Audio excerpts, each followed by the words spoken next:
Boker Tov, everybody. Welcome again as we begin our week Torah motion. 11 classes a week. How many people have invited a friend to a class? That's the new rules, right? You have to invite one friend to a class. Please raise your hand. Otherwise, we will maybe consider kicking you off the class. No, I wouldn't really do that. But if you could invite someone, that would be greatly appreciated. Word of mouth is our best form of advertising. I hope that's okay, Rabbi. We're ready. Did God change his mind? Oh my God, that's going to be very interesting to find out. God changed his mind. Okay, That's Vakasha. what that's exactly what Pharaoh says. Okay. Okay. Already, so let's get started. Before we start, I want to share my screen and just share one pasuk with you. Where is my windows? Here we are. We don't need this. We want a chumash. Here we are. Okay. What's nice about this series, by chance, is that all the preparation was in last week's parsha. That's right. It's not a share on, like, basically all our topics are exactly what we read last week, the day before in Shul. So just one little line. And the first Aliyah, we read as follows. My sound okay, I hope? We're good? Okay. It says as follows. Vayugad lemelech Mitzrayim ki barach ha'am. The king of Egypt, meaning Pharaoh, was told that the people ran away. Okay? And they said, oh my gosh, what have we done? I'm sure everyone remembers this verse. Now, before I hear an answer, who can tell me what's the big question with that verse? What should bother everyone when they read that verse? Well, he told them to go out. He sent them out. What did Pharaoh do a day before? He sent them out. Pharaoh sent them out, didn't he? He gave them permission to go out. So what do you mean they ran away? Pharaoh was told they ran away. So give me the classic answer. What happened? What's the classic answer almost everyone teaches you? Because how does Pharaoh reach the conclusion that people ran away?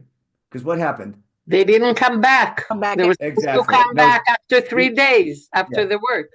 Everyone says he was sent out for 3 days. 3 days passed. They didn't come back. And then he realized they ran away. And they ran away to where? They ran away to the desert, to Israel. Okay? And that's what he was afraid of all the time. Now, we're going to turn the whole thing around in a minute. They didn't run away to the desert. He knows where they are. The Torah specifies exactly where they are, and it's south of where he was, and he knows that they're there. And the fact that they're there is what changes his mind. Yeah. Okay, so that's what we have to see. You're right, Asher. But in the classic story, we've been sort of hinting to this. We've been alluded to it in our opening classes. But I just want to remind everybody, almost everyone you ask is sure that Pharaoh thinks, oh my gosh, I lost my slaves. I shouldn't let them go. Like he changed. Everyone thinks Pharaoh changed his mind. It was first Pharaoh let the slaves go. 9 out of 10 people, not 9 out of 100, think the story is as follows, is that Pharaoh, after the 10 plagues, set us free, go out of my country, go to your promised land. Don't want to see you again. Just get out of my country. And then a couple of days later, he changes his mind because he wants the slaves back, and he chases them, and he comes back on Shvi Shel Pesach. And we have another holiday. Isn't that how it's taught almost everywhere? Just want to make sure. A think check. Now, that's a nice simple story. That's not the story in Chumash. That's what I want to show you today. And the underlying question is, why is it going that way? What's the deeper message behind it? But first, let's objectively try to read the story, and then we'll get to work. Now, a quick review. Actually, I wrote up a real nice review. Not maybe you decide if it's nice. I wrote up a review of everything we did in the last 2 classes, and now I have to share my screen and get to my source sheet. Here we are. Is that it? Here we are. Okay. We'll get to a map in a minute. We have to put the pictures over here. Okay, so it's class number 4 on Shmot, where the book is better than the movie. And today's title, why Pharaoh is Pharaoh changing his mind, or God changes his plan? Now, over the last couple of weeks, we discussed over and over again, it's not Moshe's job to orchestrate the Exodus. I tried to prove that from the very beginning. His job is to follow God's commands. God's taking us out of Egypt. He's orchestrating everything. Moshe's job is just to follow the rules. We saw possibly last week one small possible decision of Moshe on his own, where he decided, I'm not going back to Pharaoh's palace, and maybe because of that, he gets Nevuah in his palace. We saw the Parshanim will discuss that. But still, the overall plan that God is behind everything, and Moshe doesn't know what's going on until a minute before, that's going to continue. Okay? So God's going to continue to surprise everyone, because he's masterminding a plot, so the Pharaoh will attack us. Now, I want to make it like Hineni Muchan Mazuman. I'll read one more pasuk for you. Let me stop the share. In the beginning of Parshat Bo, we read as follows, and maybe we'll makayim today a mitzvah d'oraita. Maybe I'm wrong, but I'll bring one support to what we're doing. What did God say? God tells Moshe, go to Pharaoh, because I'm going to harden. Did I share my screen? I shared. Okay. Go to Pharaoh because I'm making his heart heavy, and remember, and not his slaves, but his cabinet ministers, his avadav, to put my signs among him. Listen, Ulaman tisaper ba'oznei bincha ben peha, in order that we tell our children, and they their children, and they their children, et asher talalti b'Mitzrayim. What did I did to Egypt? Like litoleh was like, that means more like a plot. Alila in Hebrew. It's a plot behind something.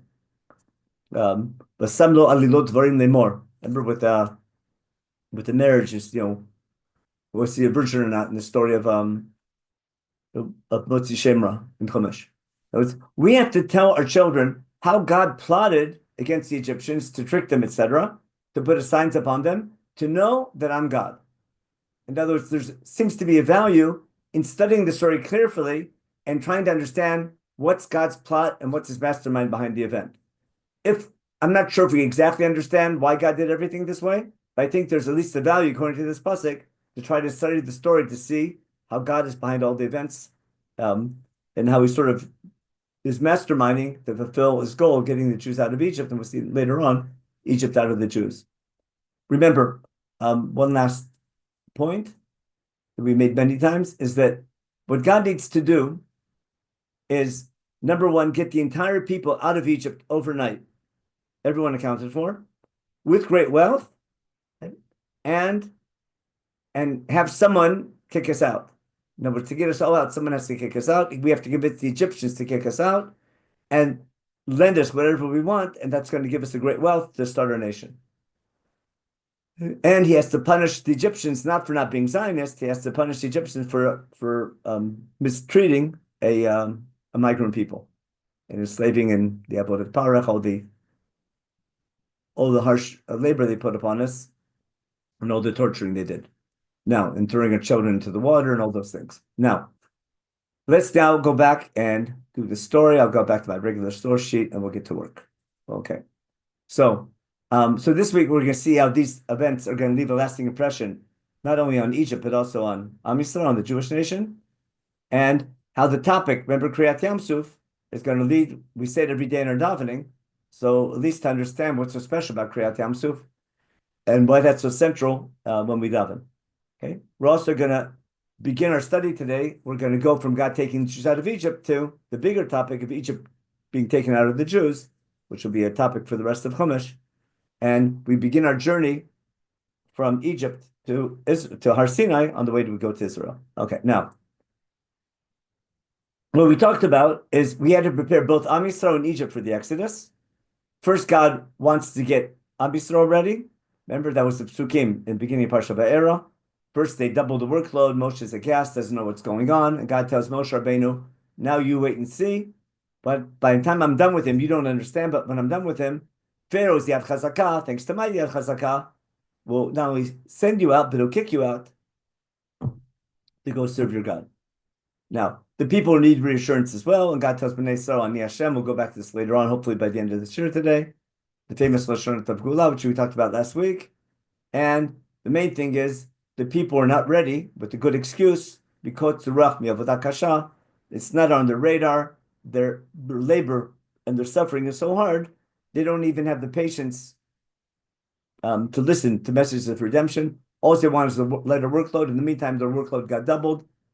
They're angry with Moshe. They've given up on this whole idea of redemption, and they're not ready yet for redemption. We have to get them ready as time goes on. So Am Yisrael isn't ready yet. their readiness will begin after witnessing all these plagues, how God's going to differentiate between Egypt and the Jews, and especially in the final plagues. And finally, bringing the Pesach sacrifice, or the Pesach ritual, will get them ready for redemption. And there'll be event after event that we get to later in Parshat Beshalach. Now, then we did after the last 2 weeks, chapter 7 and 11, getting Egypt ready for the last plague. And what we saw last week, God told Moshe, one more plague and it's over. Then he'll send you out.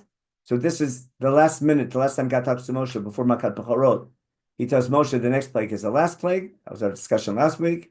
And gets the people ready to remember when Pharaoh kicks you out to serve your God, make sure to borrow whatever you need. And God will make sure that they're more than happy and willing to lend you because of the situation he's set up where Egypt's convinced the reason for the plagues, we have to serve our God. And then we had Moshe tells Pharaoh tonight at midnight, it's over. Makat Bechorot, the whole thing. And then you're going to come to me. The Moshe leaves, and now we're all ready. Basically, now Egypt's ready for Yitzat Mitzrayim. Am Yisrael is ready for Yitzat Mitzrayim. Parshat HaChodesh, to focus things, Am Yisrael getting ready with getting their homes ready with the blood on the doorposts. And now we're ready for Vayi B'Chatzi Halayla. Okay? What we're going to do now, we're going to study the story of the Exodus after the 10th plague and follow carefully what it is that Pharaoh gives them permission to do. So let's take a quick look. Vayi B'Chatzi Halayla. It was midnight. Remember, what did Moshe say? Kechatzot halayla ani yotzei b'toch Mitzrayim. And sure enough, at Chatzot that evening, God smote every firstborn in Egypt, every firstborn from the important people in Pharaoh's palace, all the way the firstborn who might be in jail, firstborn of every animal. Paro gets up that night. He, again, and all of his ministers in his government and all of Egypt. And there's a great cry in all of Egypt, because there's death in every home. And of course, not in the Jews, not in the homes of the Jews. And therefore, Vayikra Moshe v'Aaron Laila, he calls on Moshe and Aaron at night. Vayomer kumitzu mitoch ami, get up, get out of my country. Got it? You and the people of Israel. Ulechu ivdu et Hashem kedaberchem. That's key. Pharaoh, as we mentioned over and over again, he's not giving them permission to go free. He's not sending them to Israel. He says, go serve your God as you wish. And remember where the negotiations went down. We're going to go back over the negotiations in a minute. Right? Take your cattle and your sheep with you, as you said, and go. And when you serve your God there, make a blessing for me as well. I didn't want to do that. Erase that. Let's take that back. Okay. Go serve your God, as you said, and make a bishaberach for me. One more line, then we'll go back. And then, v'techazach mitzayim ala'am. We don't leave because we got permission. The Egyptians, heavy hand, all the Egyptian people are kicking us out of Egypt to send us out to serve our God, not to leave the country for good, but to serve our God, because they said we're all dying. And what's their hope? If we bring a korban, as he said in the beginning, that will stop the death. And therefore, they took the dough and they put it on their shoulders and left. Now, before I go, and then we do what Moshe told them to do, what God told Moshe to tell them to do, make sure to borrow from Egypt and gold and silver and everything we need to serve our God. And as God said he would, everyone was more than eager to lend us. Now, before we go and get to the 3-day journey, I want to go over all the stages. We'll come back to this in a minute. I want to go back to all the stages in the negotiations. Okay? And then we'll get to the Parshanim in a minute. Okay. Let's start with the first encounter between Moshe and Pharaoh, just to make sure it's clear. Let's just do it in Hebrew because we did this before in English. This is the first time after Moshe gets his credentials approved by the elders of Israel. Moshe and Aaron go to Pharaoh and tell him, send my people out to celebrate for me in the desert. Pharaoh never heard of this God. And then comes the big line. I'll make it bigger. But Yomru el Moshe. Here we go. And they say, Elohei Ha'ivrim dikar eleinu.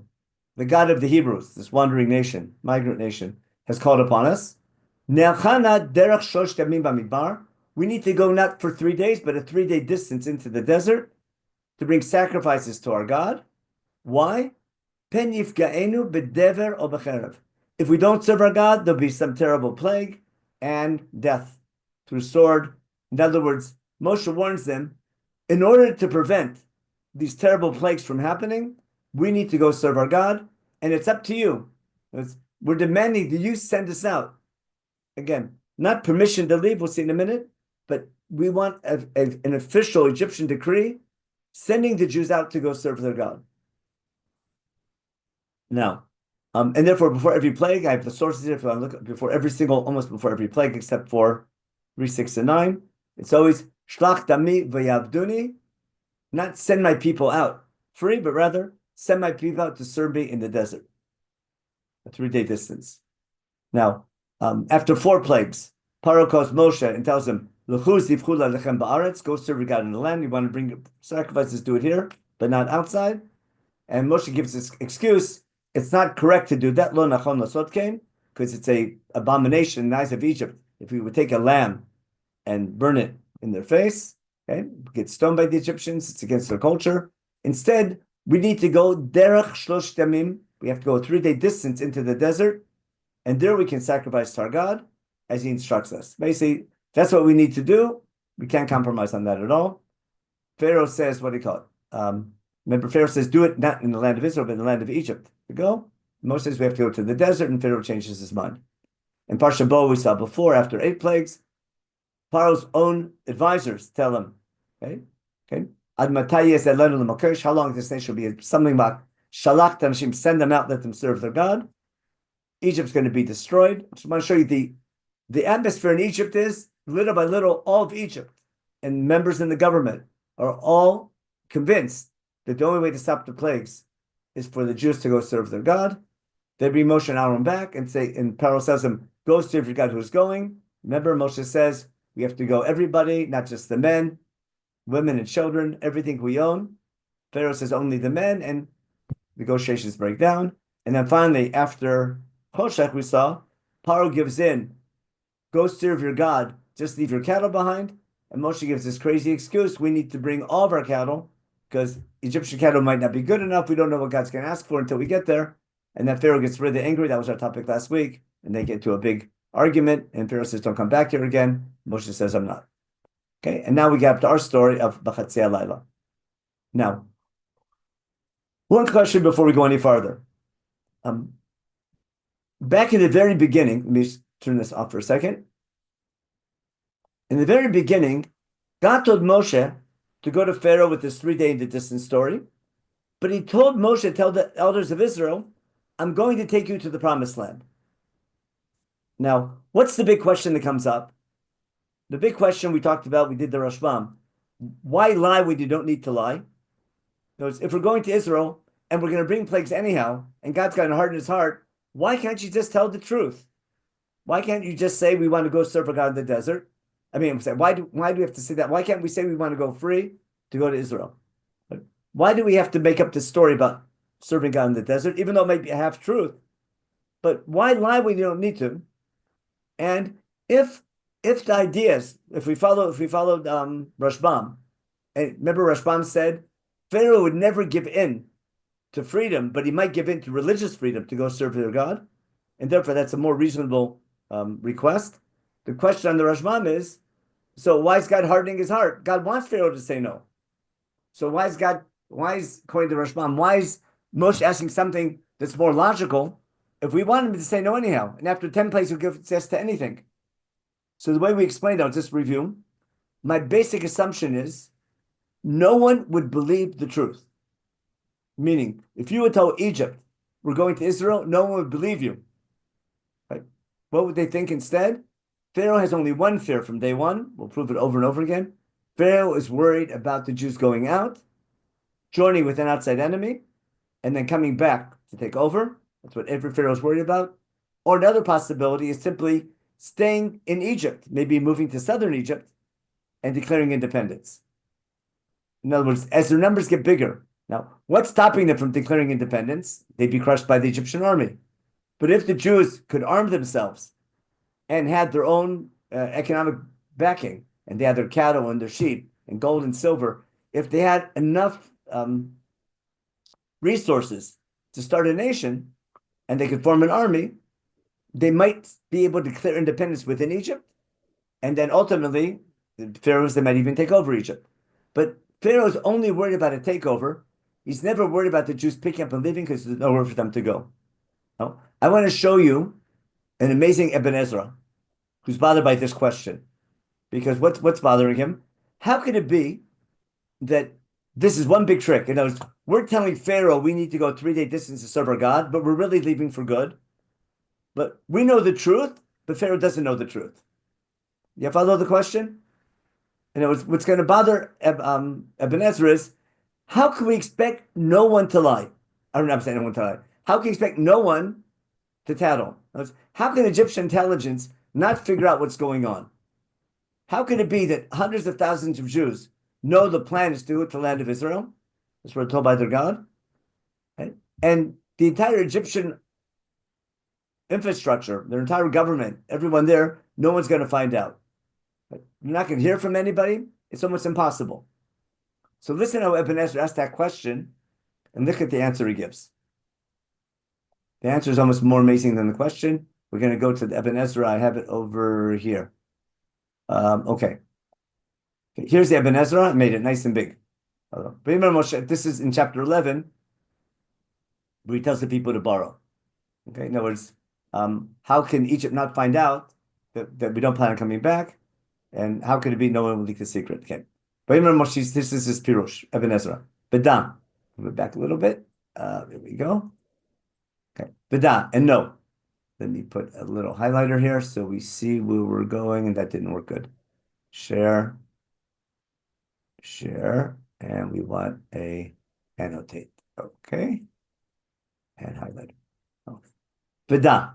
Okay. Ki davar gadol haya. This was something amazing and great.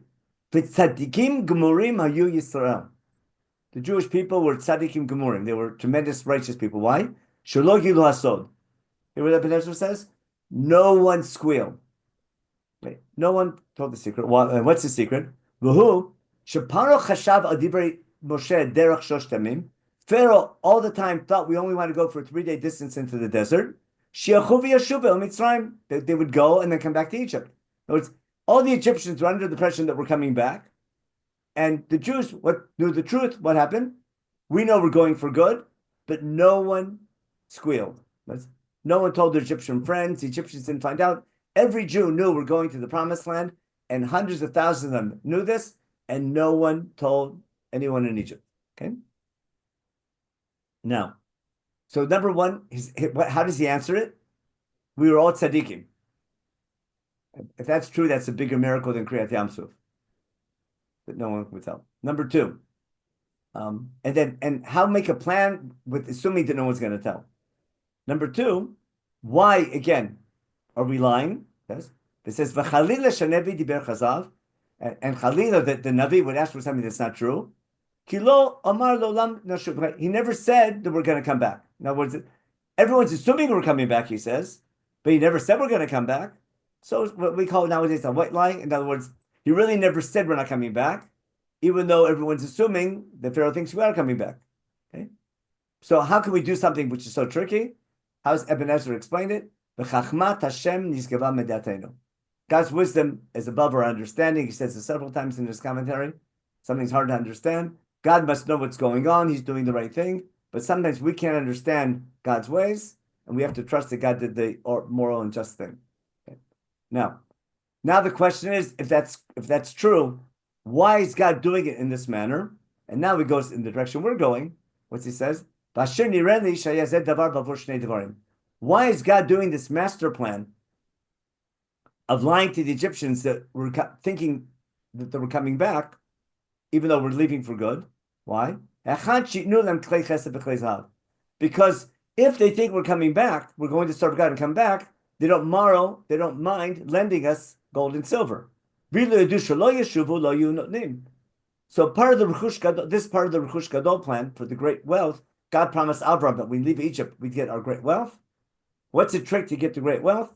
Have Egypt convinced that we're coming back, we have to go serve our God, and to help to save the Egyptian people from the plagues, we need to have good, we have to be happy serving our God, and therefore lend us whatever we need so we can serve our God. But if they thought we weren't coming back, they wouldn't lend us so easily. Okay? But Davar Sheni, he wants Pharaoh to come and attack us, to punish Pharaoh. So he needs Pharaoh to think that we should be coming back so that he'll get angry and chase us when we don't come back. Because if Pharaoh thought that we were coming back, Pharaoh thought that we weren't coming back, he would never have chased them. Right? Again, Ebenezer is assuming, like almost everyone does, that he chased us because we don't come back. But we're going to read in a minute, it's the opposite. But Aid, and what's his proof? How did Ebenezer understand the pasuk? Like almost everyone does. Pharaoh was told that the people ran away, think they ran away from Egypt and they're coming back. We're going to read carefully and see something a little bit different. Okay? So I just wanted to show you the Ebenezer going over that same problem. Now we're going to go back to the source and we're going to follow the 3-day journey and try to understand God's strategy. Okay, we're up to Perek. Okay, we got up to the end of Perek Yud Gimel. Okay, where are we? Here we are, B'Shalach. Okay. So again, what did we do? I'm sorry, we have to go back a little bit. Okay, but again, Kazak Mitzrayim Lamer Shacham Min Haaretz. Egypt kicks us out to go serve our God. Okay, we take the dough because Egyptians didn't let us take the dough. Didn't let us wait to cook it. Therefore, we took the dough with us and we'll cook it on the way. And we did as Moshe told us. We borrowed from the Egyptians. Okay, and we borrowed from Egypt and we took advantage. Now let's pick up the story, and I can turn off my little. Okay, we're back to normal now. So let's follow. That's a 1-day distance. Ramses to Sukkot. Now Sukkot is still in Egypt. We're going from Ramses to Sukkot. We're still in the Nile Delta, on the eastern side of the Nile Delta, but we're not yet into the desert. But I'm assuming it's a 1-day distance because we went from Ramses to Sukkot. Okay. Now 600,000 walking men means potential soldiers. Not mentioning the children. No, we're talking about how big our army is. We have an army of 600,000 men. Not an organized army, but there's able men who in theory could fight. That's going to be the number when we count them later on. When we count in Parsha Bamidbar, a year later, we have about the same number. Okay? And then an Erev Rav, the mass multitude is following them. What happens then, we'll discuss it in the later share. And a lot of cattle and sheep. Basically, we took all of our sheep with this, all our cattle, we probably borrowed with this as well. We're all going to sacrifice to our God. Now, what are we going to do for food? We take the dough that we took out of Egypt. Remember, which we didn't have time to bake because Egypt kicked us out. We were expelled from Egypt. We didn't take matzah with us because God commanded us to eat matzah. We took dough with us because Egypt didn't let us make our bread in the morning. And we couldn't linger because we were rushed out and we had no other supplies. And therefore, the only thing we had to eat was this dough, which we made, baked every day as matzah. Okay. Now we have sort of a side point. No, we don't want to do that. Okay. Now we have a side point. What we're saying, when Paro sent the people out, we have to put this a little more this way so we get let me make it smaller here. Okay. When Paro sent the people out, he didn't guide them, even though that's the closer way. No, we don't go along the Mediterranean coast by way of Egypt, Derech El Arish, through Gaza, etc. We didn't go the natural way to Egypt, because what did God say? Because the people might change their mind and go back to Egypt. I'll explain briefly what Rabbi Ben explains here. God wasn't worried that we would see war and go back to Egypt to slavery. He's afraid, according to Rabbi Ben, is that if we would go the natural way and we'd be attacked by Canaanites, we'd go back to Egypt to ask for help. I'm not sure if I agree with that but he says God's not worried we're going to go back to Egypt into slavery. He's worried we're going to go back to Egypt for military dependence, and we're going to ask them for military help. And he has a whole nice theory about all the Egyptian outposts on the road. You can read he has a book on this and articles on it. Just it's a very, it's an excellent understanding. I'm not 100% sure because there's a lot of other questions on it, but it's not important now for us here. But the main thing is the next line. Okay? Knows why God's not taking us on the direct path. There's lots of different possible reasons for it. The main thing is, bottom line, we don't go along the coast. we go towards the Sinai Desert. It means we're not going towards Israel at all. Okay? And the most important thing, we leave armed. Now, someone tell me, I'll stop this share for a minute. Someone tell me, where are we getting our arms from? Who and why are giving us arms? I understand the gold and silver the women borrow, right? Who's giving us arms and what's the logic behind it? Unless chamushim means a chumash, but chamushim doesn't mean chumashim. It means chamushim means armed. I know they were learning Gemara. They had the Ad Ramah. If you ever learned Nizikin, the Ad Ramah and Bava Kama. Did they get arms when they took valuables from the Egyptians? Did they also have, arms at home? I'm not sure. I mean, depends what you mean by arms. It's, I guess, like in all the movies, where the People's Revolt, you have rakes and, picks and axes and things like that turn into battle things. But if you're going into the desert to serve your God, remember, the women say, hey, we need something nice to wear. We need jewelry. We need extra clothing. We need an extra knapsack, etc. The men will say, listen, we're going out to the desert. There's wild animals in the desert. We might get attacked by people like Amalek. There's like wild people out there. Right? We need, I'll give you a really bad example. When 30 years ago, when they were doing the Oslo Accords, right? So Israel was reluctant to give the Palestinian Authority arms, any type of weapons. But they're saying, if we're going to self-govern our people, we need a police force. You can't have a police force without guns. So there's a big argument in Israel, should we give them guns or not in that Oslo agreement? And the final agreement was, we wanted the Palestinian Authority to control the West Bank. They were in charge of it. That was part of the agreement. But you can't have a police force if you don't give them arms. And therefore, for our sake, it's for our protection, so that they would get rid of the terrorists, we gave them guns. It was a big argument in Israel, but I'm going to get into the politics behind it. We know what ended up happening with those guns. But at the end of the day, there's logic in lending. If you want this nation to save you by going to the desert, like they said, to serve their God, it makes sense that they borrowed minimum weapons for at least for self-defense when they left Egypt with the request, we need to protect ourselves from wild animals and from robbers and things like that. And maybe just to make our own police force for our own people, just to have law and order among ourselves. So what I'm getting at is that we are armed now, sort of armed to the teeth. We have gold and silver and jewelry. And basically, what do we have the option of doing? We could take all that, and instead of going to the desert, we could just turn around and stay in Egypt and say, we're the 51st state. Or declare our independence and say, if you want us to secede, we can be like Quebec. We're not part of Canada for our Canadians. Because we don't do that yet, but give us some time.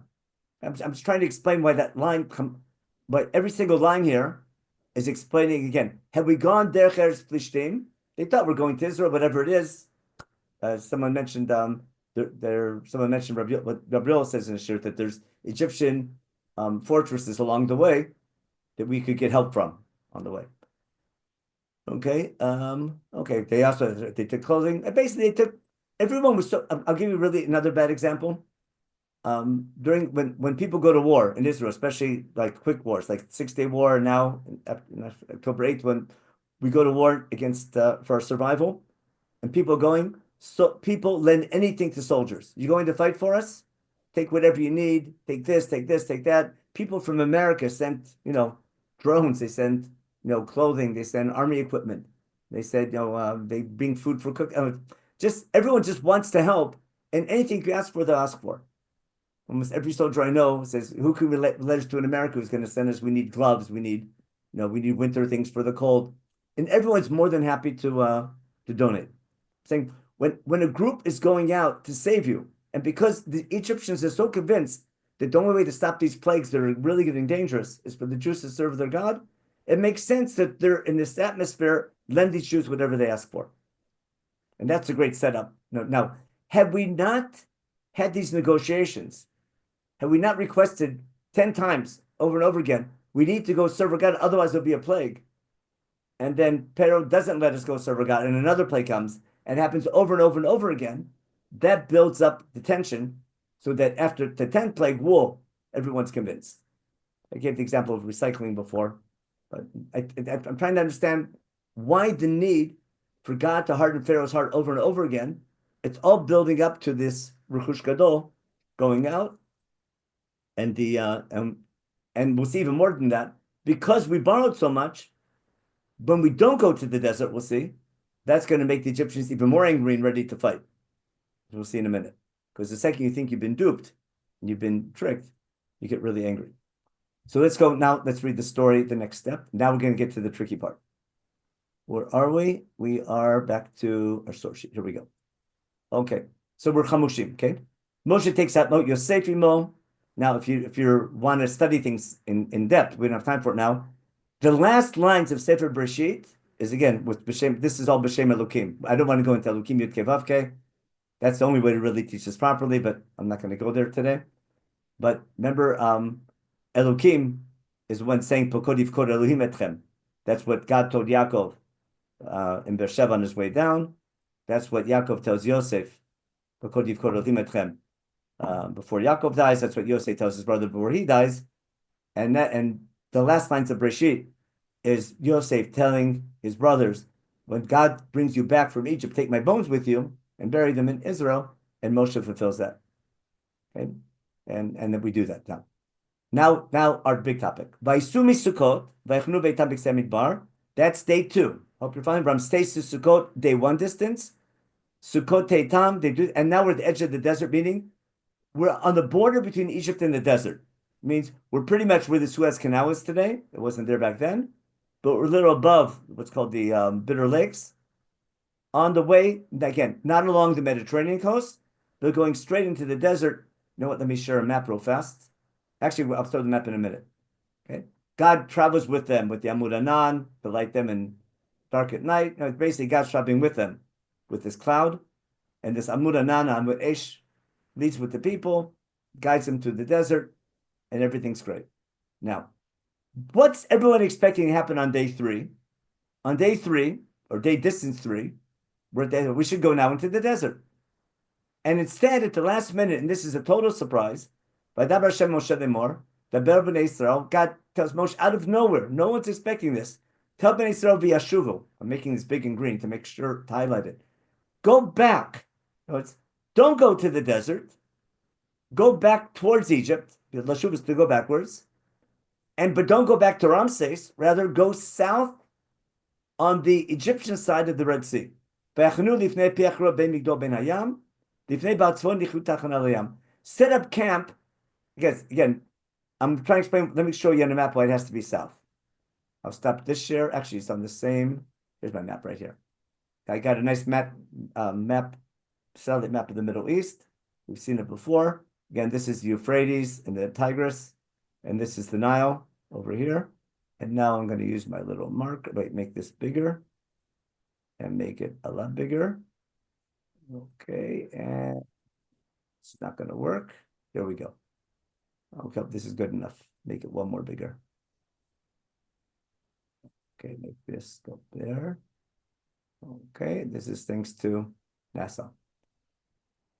Now let's get my little annotator and my spotlight. Rabbi Leibtag. Yeah, go ahead. Can't you X out where it says all tools? Can you X that out? The all tools. Let's see, how do I do that? Just the X over here. This one? and then no more. Is that better? Yeah. Okay, perfect. Thank you. That was the Xbox. That's good. Now, this is the famous Nile Delta, where the Nile goes into the Mediterranean. Most people hold that Ramses is around here, on the eastern side of the Nile Delta, around here. Sukkot is over here. But what's important for us is right here's where the Suez Canal goes today. Right over here are the Bitter Lakes. Most people hold. Let me make it one bigger. Oh, let's see if it's going to work. Maybe that's even better. Oh no, I went too far. There. Nope. There we are. Okay. Where are we going? We're going from here. This is, let's say this is day 1, day 2. We're right around over here, or maybe somewhere over here, probably somewhere near the Bitter Lakes, but on the northern end of the Red Sea. Remember, this is the Red Sea, the 2 sides of the Red Sea. This takes you to Eilat, and this takes you to Suez. Suez is over here. we're probably crossing. We're not going this way. We're going this way. And therefore, what happens? I can use now arrows instead. These over, we want an arrow. We have arrows here, I think. That's better. We draw an arrow. That's good. Okay. We're going this way, day 1, day 2. And on day 3, everyone's expecting us to go this way, but we don't. What's God tell us to do on day 3? 1 second, we have to go backwards. Okay. Instead, God says on day 3, go this way. Okay. Set up camp by the sea over here on the Egyptian side of the Red Sea. Again, don't go back towards Ramses. Don't go into the desert like you said you were. Go back and set up camp and go back towards southern Egypt. Now, let's read the next line in the text. I can make this smaller now and let's go back to our story. Okay. And here I'll give you what I'd like to have students do. Actually, we can do this together. Pretend you're in class. I need a quotation mark right here, right? I'm sorry, more. Right here, in the beginning of Pasuk Bet, I need a quotation mark. Agreed? Where do I close this quotation? When does God stop talking to Moshe Rabbeinu? Look carefully. Everyone follow my question? Vaydaber Hashem Moshe lemor, quotation mark. Where does God finish talking to Moshe?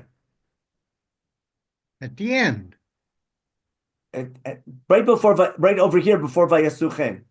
Right here. Agreed? Now, Yes. when I ask my students, everyone always stops over here because they think Paro is talking here. Paro is not talking here. God's still talking. That's really important, right? God is still explaining to Moshe his strategy. God tells Moshe, number 1, tell Bnei Israel to turn around, move the camp back towards Egypt, towards southern Egypt, set up camp on the Egyptian side, right? Next to their something near the sea, next to some god of theirs, probably some statue of some god, set up camp by the sea, right? In order that Paro will say about Israel, they're unsettled in the land, not lost, but unsettled. You see what I'm saying, Nebuchim? And they're close by the desert. The Amar is the future tense. Yeah, but in order that Pharaoh will say, Pharaoh didn't say anything yet. Okay? Now, Well, Pharaoh didn't say anything. God's still telling Moshe Rabbeinu, here's what Pharaoh will say. And by that, what's going to happen? I'm going to harden Pharaoh's heart, and that's going to cause him to blitz, and that's going to cause him to get wiped out.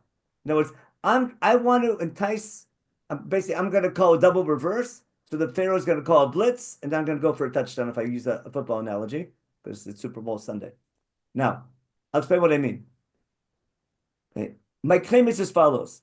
This line, plus a gimel, is not the reason for Pharaoh to attack. It's the reason for Pharaoh to attack right away. My claim is the second we turn around and don't go to the desert, I'm going to explain it. I'm going to see the pictures for a minute. The second we turn around and don't go to the desert, Pharaoh's going to find out right away, isn't he? There's no secrets. There's CNN's there. There's no secrets. We're being followed by everybody. We're not running away. We're just leaving. Everyone was expecting us to go serve our God. And that would stop the plagues. Had we gone to the desert, no one would have done a thing. They would have left us alone, be there for a week, as long as you need. Go serve your God. Now, because we don't go to the desert, as we said we would, because we go back towards Egypt, right? How does Egyptian intelligence interpret that maneuver? Right? It could be, maybe they need a day off. No. What are they up to? That's what we were worried about from the very beginning. What was the Pharaoh along? They were never afraid of the Jews not coming back. They were always afraid of the Jews coming back and starting up, either declaring independence or trying to take over, joining an outside enemy. If they don't go and serve their God in the desert and they come back towards Egypt, but not to their slave jobs, they'll go back to southern Egypt. There's only one logical interpretation of that, is they've run away from slavery, not from Egypt. Got it? Okay. And therefore, Pharaoh's told that what? Not that the Jews ran away from Egypt, he sent them out. They've run away from slavery. Mazot asinu ki shilachnu Yisrael mi'ovdeinu. Got it? but they're in Egypt. And now they're a military threat. Now it's national security. And therefore, Pharaoh has to put down this rebellion. Now, in theory, I could wait. If you remember when David's running away from Absalom, there's Atzat Achitophel and Atzat and Hushai Arki. Remember, right? What's Hushai said? One guy says, "Wait, take your time, organize your army." David's up to something. He says, "No, attack right away." We had the same argument. What do you call it? About when to go into Lebanon, when to go into Gaza. And then there's advantage of don't give your enemy time to organize this, attack them right away, or give them time. Maybe we can negotiate. Let's see what's happening. Organize your army. Take your time. Now, assuming with the assumption that they're not going to the desert and they're up to something, Pharaoh has to decide, should I blitz right away or should I wait? Now, on whose side is time working? Time is on the side of Israel. Why? Because the more time we have, we can organize our army. We can have outside help.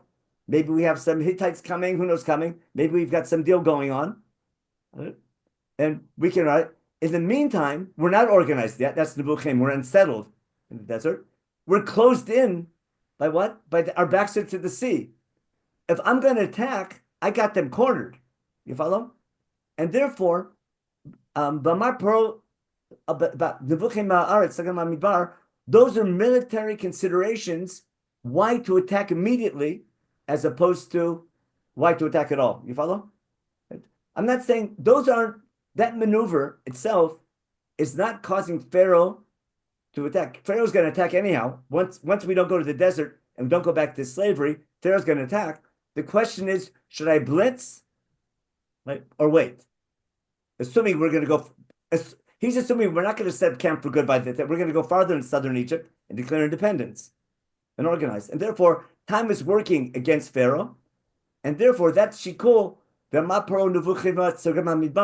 is a reason for Pharaoh to blitz. Got it? And that's how God hardened his heart. I'm going to make him, God's creating a situation that's going to lead Pharaoh to make a bad decision. I'll give a really bad example again. I shouldn't say that all the time. We had this terrible intel about weapons of mass destruction, if you remember, about 20 years ago with the war against Iraq. So American intel, right, said we have to attack Iraq because it'll stop another 9/11, whatever it is. But bad intel can cause a superpower to make a foolish military mistake and attack a country and get yourself into a big mess. I'm just doing the analogy to understand what's happening, is that Pharaoh still has a decent, strong army. We'll see in a minute. It's a very strong army. But what the Psukim are talking about is why Pharaoh is going to attack right away. But as soon as we turn around and don't go to the desert and stay there, Pharaoh is sure he has to do something. And now, what's my proof? Now all we have to do is read the Psukim, and it fits in perfect, I hope. What's it say? Let's read it again. Okay, God's talking to Moshe Rabbeinu and telling him, tell Bnei Israel to go back towards Egypt, set up camp on the Egyptian side of the Red Sea, but going south, set up camp by the sea, so that Pharaoh will say about Bnei Israel, right now they're unsettled in the land, they're closed in by the desert, and of course by the sea, and therefore I'm going to chase them as soon as possible. That'll cause Pharaoh to harden his heart. That's how I'm hardening Pharaoh's heart, and he'll chase them. Okay, and then because of the chase, he's going to get cut in the mud with his chariots, etc. And then Egypt will see my strategy, what I did, and they'll know that I'm God. And Vayasuchein, what's it mean? Vayasuchein is going here, Vayashuva. We go back towards Egypt. Okay, when we go back towards Egypt, Pharaoh's told that we ran away not from Egypt, we ran away from slavery, and therefore Pharaoh's and his ministers are saying, "Oh my gosh, what have we done? We've been duped, right? We didn't send them to serve their God. We sent them out of slavery, but they're still in Egypt. That was our fear from the very beginning, okay? And therefore he attacks right away. He blitzes. He takes his whole army. Canary still had a pretty strong army left over, okay? And through doing that, that's how God hardens Pharaoh's heart. By your dof, again, he chases Bnei Israel. Okay? In the meantime, we're going out, we're moving around with our, with an outstretched hand. Again, we're not ready for war, we'll see in a minute, but we're walking freely. And therefore Egypt chases after us. They catch us camped by the Yam, okay? All Pharaoh's chariots, etc. And then Paro comes close, and now watch what happens. Bnei Yisrael lift up their eyes, and what do they see? Hine, wow, Egypt is right behind them. They're full of fear now. Why? And they cry out to God. What are they afraid of? Listen what they say. And they tell Moshe, weren't there enough graves in Egypt to kill us there? Why'd you bring us out here to have Egypt kill us? In other words, how do Bnei Yisrael interpret what happened? Moshe maybe is working in cahoots with Pharaoh or with God, but maybe God wants us all dead. And to do it an easy way, let's get all the Jews together in one place, and Pharaoh's going to wipe us out. I want to bring examples from what our enemies have done to us to kill a lot of Jews at the same time. Let's trick them to all go to one place together and then kill them all when they're all together. In other words, the people are saying we've been duped by Moses or by our God, whatever it is. That what have we done? You've given Egypt the possibility to wipe us all out in a second. They think they're on its death march and God's out to kill them as well. Okay, and then they say as follows, and their true color comes out now. Hello, this way I told you back in Egypt. Leave us alone. Forget this false Messiah stuff. Right? Let us stay in slavery in Egypt. It's better to be slaves in Egypt from dying in the desert. Meaning, all along, they don't see any realistic possibility of leaving Egypt and going to Israel and surviving in the desert. It's not practical to take a whole nation, hundreds of thousands of people, over 1 million people, women and children, and survive in the desert. There's no food, there's no water. There's no way we can conquer Canaan, as we'll see. And therefore, this whole idea of leaving Egypt, they realize we're just marching to our death. And now they're all intense. And Moshe tells the people, don't be afraid. Okay? Pityatzvu, remember, stand strong, and you'll see now God's great Yeshua, God's great salvation. Okay? Because what?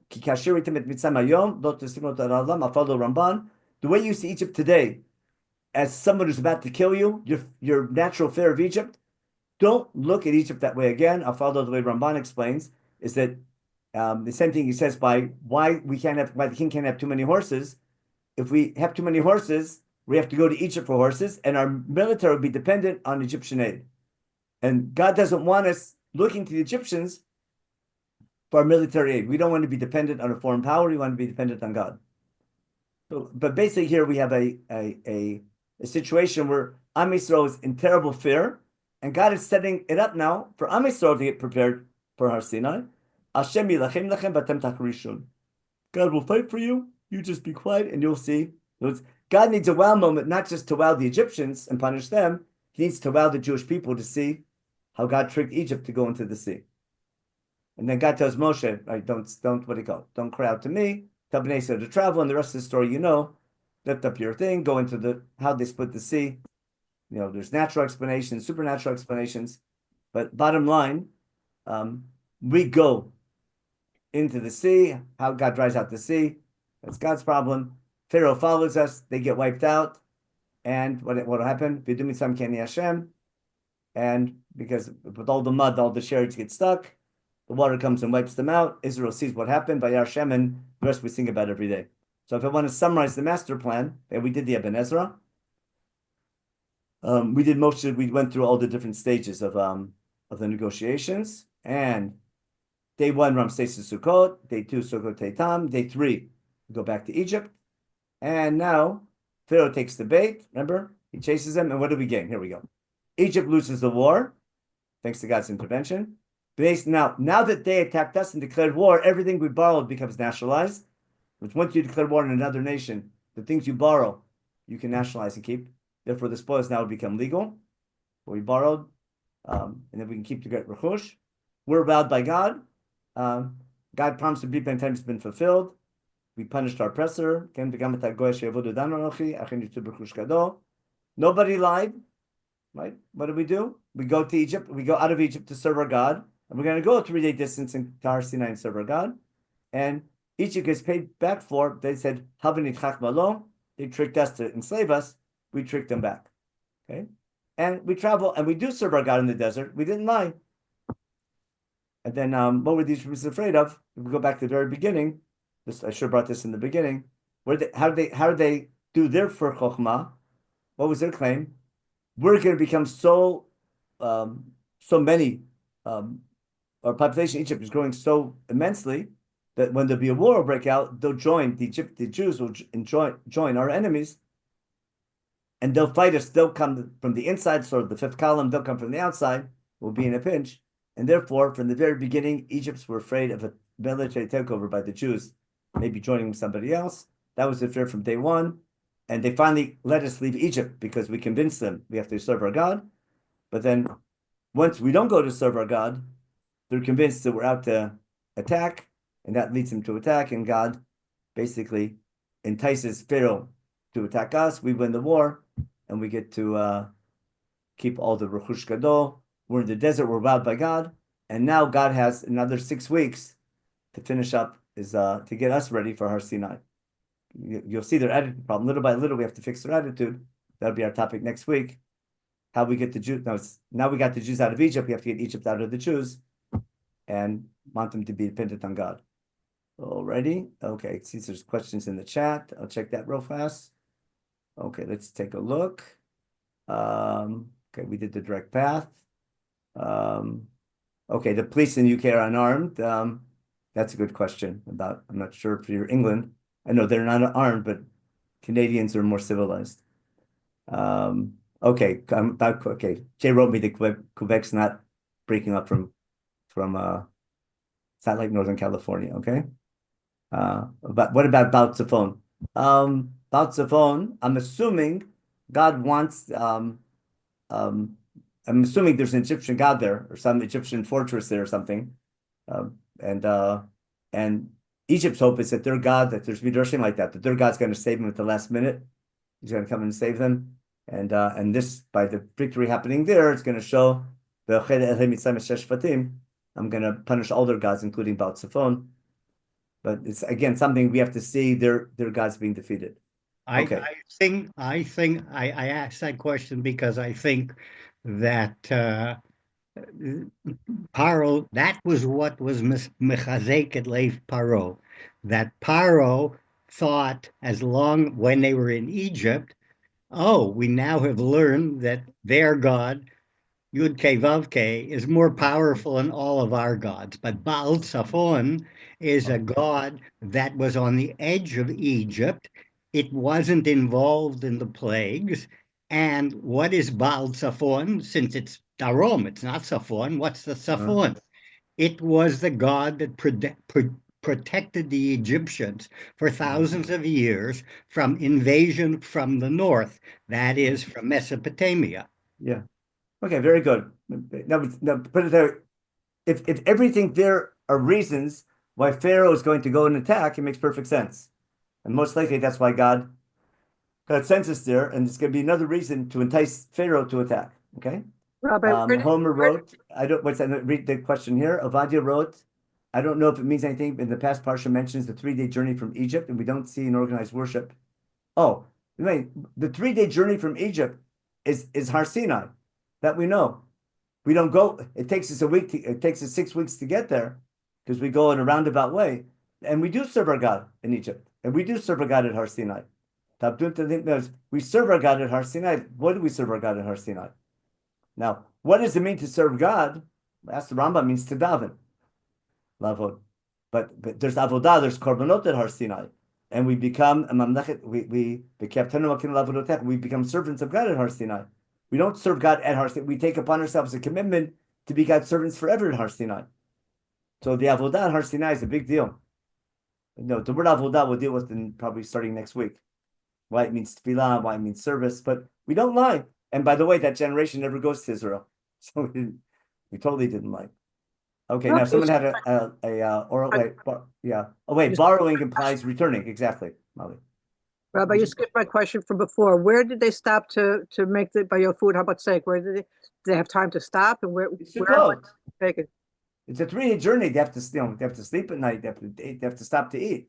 They were able to make fires and to I found a tabun. You take you get some twigs. You get some ask them kosher sheitzim. Okay, thank you. No, in the desert, they're not in the desert yet. You take some flour with them and you make a little tabbouleh and you can bake pita in a minute. Okay, thank you. You can That's also exactly use what, a hot rock.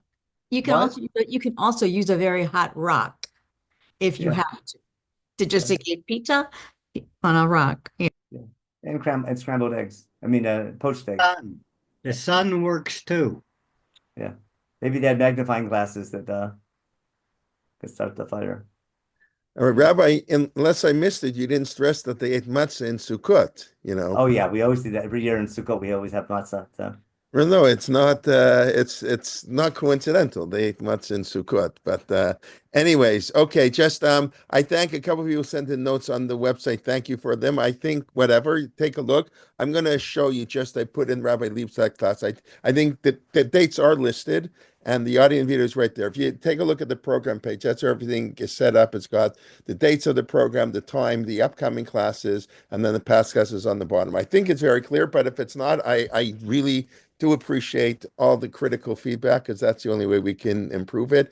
YouTube, I don't know if that's my way. I don't know how the YouTube works exactly, if the dates are listed, but I know it goes by playlist. So that you can take a look. That's just the example. I put Rabbi Leibtag's class there, but we have that for every class now. So you people are asking me where Tamar Weissman from last week, just go to the class and you see everything is right there that you need. Source, video, audio. Also for me. Yeah, anyways, just but thank you for that. And of course, Benny Gesundheit is going back to the beginning of Tehillim, Shir Bivrit B'Shachat, and then tomorrow, Tamar Weissman, her second class of Megillat Esther, Mark Shapiro at night, the Langer case continued, etc. All our classes are 11 classes throughout the week, so we look forward to learning with you, and please invite a friend, and I think that's all I really have to say. And hear good news and good things. And yes, Rabbi, are the Gush guys getting up? Are they going 1 o'clock? Do they have a Super Bowl party every year in Gush, or what? How could they? They're in the middle of learning. I don't think they even know. Oh, it's a right, I Super Bowl. forgot. But it's after I night don't think seder. they No, even know they have there's night seder between 1 and 4 in the morning. How could they even think about sports? And I'll tell you a quick story. When I was in oh, you Grush, mean the Americans in yeshiva? That's something else. yeah, when I was in the Grush Kollel, that's like where BMT was. Not the BM that doesn't exist anymore. It's where Torch Shrug is these days. So I remember Rav Horowitz, Whitey Horowitz, the Rosh Yeshiva in BMT. So he didn't want the BMT guy. It was different back then. Nobody, there's no internet, there's no nothing. No, you didn't find out the score till the following day. So people were going to watch it. You couldn't watch it live. They're going to watch it the next day. And they, of course, didn't want to know the scores. So Whitey Horowitz, Rabbi Horowitz, that's what we used to call him. So he got up in the basement. He told the whole story in the Shagasari about imagining things. When you imagining the same thing, that I want everybody to imagine the Super Bowl. And he gave a whole speech. And the Raiders won 38-9. They beat the Redskins that year. I happened to be an Oakland Raider fan at the time, so it's kind of interesting. So that's the way he ruined it for everybody. But now the yeshiva guys can, those guys, a few guys can go and watch. Maybe he told the wrong score, and that way they got the fans. No, it wasn't the wrong score because it was that was yeah. Anyways, that was 1980. That was the 1984 Super Bowl for those who remember things like that. But anyways, okay, that's just for some fun, and I really hope. Whatever. Okay. And I was in Israel. I'll turn on the fourth quarter. If it's a close game, I'll turn on the fourth quarter and hope I had a shortwave radio in Israel. I used to pick I'm sorry? When in the 76, 77, when I was in Israel. Right. I was in BMT. So I had a shortwave radio. And we picked up U.S. Armed Forces thing, and they had the we could barely Steelers. That must have been the Steelers and the Cowboys, no? I forgot who it was, but okay. I just remember listening to a lot of static. Okay. Oh yeah, things have changed. Okay, but all right. Okay, anybody this after Torah a little bit. What can you do? Wait, Rabbi Jay, I just went on the website and looked at Tamar Weissman's page. Right. You've got looks like all of the rest of her class. Right. For this is all the same date. So that is a mistake. I'm going to take a look there. It's where some things are. That was just a mistake, probably how it was done. But thank you for that. It should say February 4th, 11th, 18th, whatever, 3rd, 10th. Last night I couldn't get Shulman's lecture from last week, and I couldn't get the Megillah, the Esther one either. The Esther one's the Esther one's on the site. It is on the site. Oh, the Esther one's hidden. I'm sorry? The Esther one is hidden. No, it's on there. It's there. I actually checked it just now. It is there. Just go to her program page. You can also find things on the library. Here, just wait half a second. I'll go to the page. It's also very good because it's got all the most recent ones. That's sometimes when people want to listen. So you don't even have to go to the individual class. It's called, here, give me 1 second. I'm going to post it and you can look. It's called New and Noteworthy. And it just lists off in order the most recent classes. That's our new library. Listen, if you knew how much work, I'm not complete. There's a lot of technical work goes behind all this stuff, and there are always kinks, and that's why we want to hear them. But I think most people think it's really looks much better. It's easier to follow. But if you see the library link and you just scroll down, it's got new and noteworthy, and that just has our most recent classes. Also, sometimes the date is the date it was uploaded. Yeah. So I don't know why March 25th is there. Yeah, so that's a mistake. Everything was uploaded on that day, and they mixed up the upload. Yeah, no, there's a mistake there. Fine, we'll work this all out. That's why I asked people to look at it now as we're transitioning, so we can, better to catch all these things now. You're right. Sometimes they have the wrong date. Last night we spent 2 hours going over fixing the dates in one of the classes, just going through because some of the dates somehow got, but it also has them in order, especially with the longer series. That's very important. If you go on the program page, they're all listed in order. That's very important. So you can walk from the beginning, and then you have all the sources there. I don't know if the source is attached on the actual audio that I just sent to our web people. I'm sorry. Anyways, but thank you, and thank you for that comment. And I just see that, right, the first one on New Noteworthy, got to fix that date, but we're getting there. Okay, everybody, have a wonderful day, and we should hear good news, hear good things. What can I say? It's been a crazy week, and the hostages yesterday, everybody, they didn't look good. Let's just put it that way. They released they try to fatten them up before they release them, so they look good, but I guess they can't, they're such in bad shape. What can I say? What can anybody say? Okay, we should just daven that we should hear good things. So, Amen. Okay. All right, everybody. We hope to see you soon, and invite Thank your you. friends for good learning. Okay. Thank you very much. Be well, everybody.